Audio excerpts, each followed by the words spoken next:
ভ্রাতা ও ভগিনীগণ, এইবার থামেন। যা হওয়ার হয়েছে, আমরা যা যা অর্জন করতে চাইছিলাম সব করছি। সব শক্তিকে খরচা করে ফেলতে নাই। আসেন আমরা রাজনৈতিক কাজে মন দিই। আওয়ামী লীগকে যে বার্তা দেওয়ার দরকার ছিল তা দেওয়া হয়েছে। ওদের স্পর্ধায় 6 মাসে সীমা ছাড়াই যাচ্ছিল। প্রফেসর ইউনূসের সরকারকেও এই বার্তাটা দেওয়া দরকার।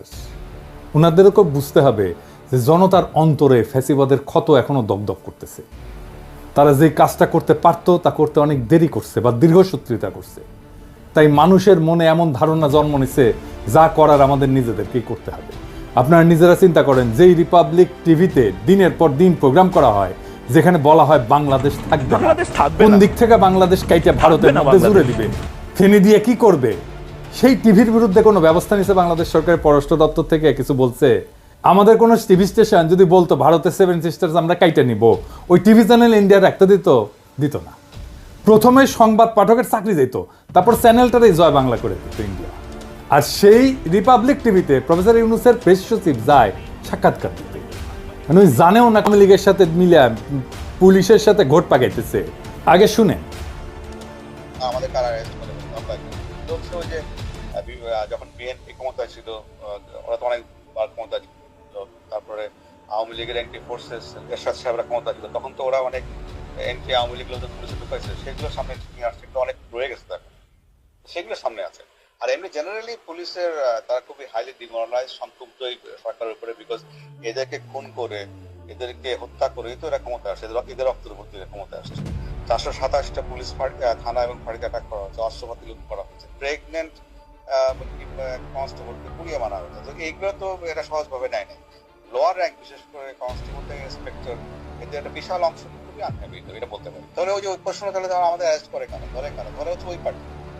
কারণ আপনারা জানেন যে এই আপনার এই 5 তারিখের পরে একটা বিশাল গ্রুপ অফিসার গ্রুপ তারা কর্মস্থল ত্যাগ করছে আর আসে না। আর তারপরে যেটা করেছে 300-400 অফিসারকে এরা ডিউটি থেকে তুলে নিয়ে সংযুক্ত করে রাখছে, অকার্যকর জায়গা দিয়ে রাখছে। আবার একটা বিশাল সংখ্যক লোক এরা অলরেডি চাকরি থেকে বের করে দিচ্ছে। আর এরা রিটায়ার্ড লোককে চাকরিতে নিয়ে আসছে। আর ওদের সময় যারা যে কৃষ্ণদের সময় বিএনপি ক্ষমতা ছিল একাধিক, বা ওদের সময় জিয়া রহমানের সময় এদের তো অনেক লোকজন 80 দশকে যারা রিক্রুট হয়েছে তারা এখন চাকরিতে রয়ে গেছে অনেক। তো 90 দশকে যারা ঢুকছে তারা তো অনেক চাকরিতে রয়ে গেছে। তো সেইগুলোকে এরা সামনে নিয়ে আসছে। তো এই লোক এদের সংখ্যা খুব বেশি না। এবং যখন দেখবেন যে আপনারা সংগঠিত হবেন, আপনারা পুলিশকে সঙ্গে পাবেন, তো সন্দেহ আমার না। আর আগেও চেষ্টা করতেছি যারা চাকরিতে আছে যোগাযোগ করার জন্য, একটা প্ল্যাটফর্ম করার জন্য। দেখা যাক যেটা করতে পারি, ইনশাআল্লাহ আরো সুবিধা পাওয়া যাবে। Thank you.